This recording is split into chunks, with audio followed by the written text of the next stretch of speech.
BDR নওজোয়ানদের যারা ছাড়া পেল দেখলাম বিনা অপরাধে, কোনো অন্যায় ছাড়া, অপরাধ ছাড়া তাদের জীবন থেকে, তাদের তারুণ্যের, তাদের যৌবনের 15 বছর, 16 বছর, 17 বছর নাই, 6 মাস বয়সের ছোট বাচ্চাকে রেখে জেলে গেছে। 6 মাসের মেয়ে বেরোয় দেখে মেয়ের বয়স 17 বছর। মেয়ে বাবারে চিনে না, বাবা মেয়েরে চিনে না। মেয়েকে এখন বিয়ে দিয়ে আরেক ছেলের হাতে তুলে দিবে। মেয়ের শৈশব বাবা দেখে নাই, মেয়ের কৈশোর বাবা দেখে নাই, মেয়ের তারুণ্য দেখে নাই। আরেক যুবককে দেখলাম 14 বছরের 14 দিনের সংসার, 2 সপ্তাহের সংসার শেষে জেলে গেছে।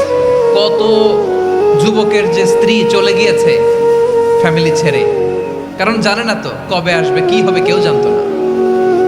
দাম্পত্য জীবনের মাত্র 14 দিনের স্মৃতি, এই স্মৃতিকে আঁকড়ে ধরে এক বোন 16টা বছর, 17টা বছর কাটিয়ে দিয়েছে। আমি নিউজটা দেখে ভাবলাম, আমার এই বোনের প্রতিটি দিন কিভাবে কেটেছে, প্রতিটি রাত কিভাবে কেটেছে, প্রতিটি ক্ষণ কিভাবে কেটেছে। বিশ্বনবী বলেছেন, ইত্তাকি দাওয়াতাল মাজলুম ফাইন্না লাইসা বাইনাহু ওয়া বাইনাল্লাহি হিজাব। মাজলুমের কান্নাকে ভয় করো, কারণ মাজলুমের কান্না আর আল্লাহর মাঝে কোনো পর্দা থাকে না। আমরা আর এরকম কোন জুলুম বাংলাদেশে দেখতে চাই না। জোরে বলেন ঠিক কিনা? আর কেউ নতুন করে জালিম হোক আপনারা চান?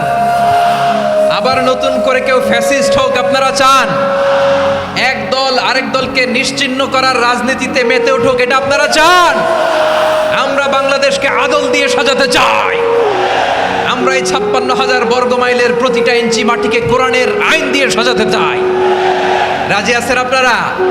কারা কারা রাজি দেখান হাত তোলে আল্লাহকে।